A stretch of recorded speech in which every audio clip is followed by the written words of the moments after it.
Rochen bia nyokoleng gwasame kwi gambela kwi lia kamandana chitoka turbil ten content chanak ye turbil chanak wudu me shala do jaram kel dana tek turbil dana chana nagreida rewi ka gambela shala do jen aram kel kaneten content tek turbil ten kon nakanaten wa turbil mo chejitup kala dana chailat ke jaga social media ke turbil je kamrara dien aram mo chala do jen cheroda bar ka turbil gwas dana ci turbil ci yakten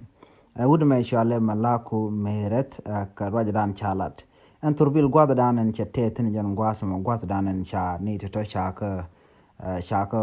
ka bartin ka cha turbil cha ci ko cha ka barkan dial ka shine tun wan ci ka bot ka ne doctor shiluten tanat wa ken cha ka bar wini ken ka tanat cha ka bot dit point ken ka dunya dana ci turbil charo dunga je chene to wana long chego mo ka bot dit rey no maka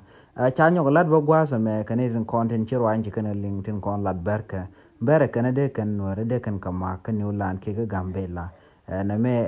je ka ro dan chalat ka social media penjen ko kene kon la rwai le kan kala dino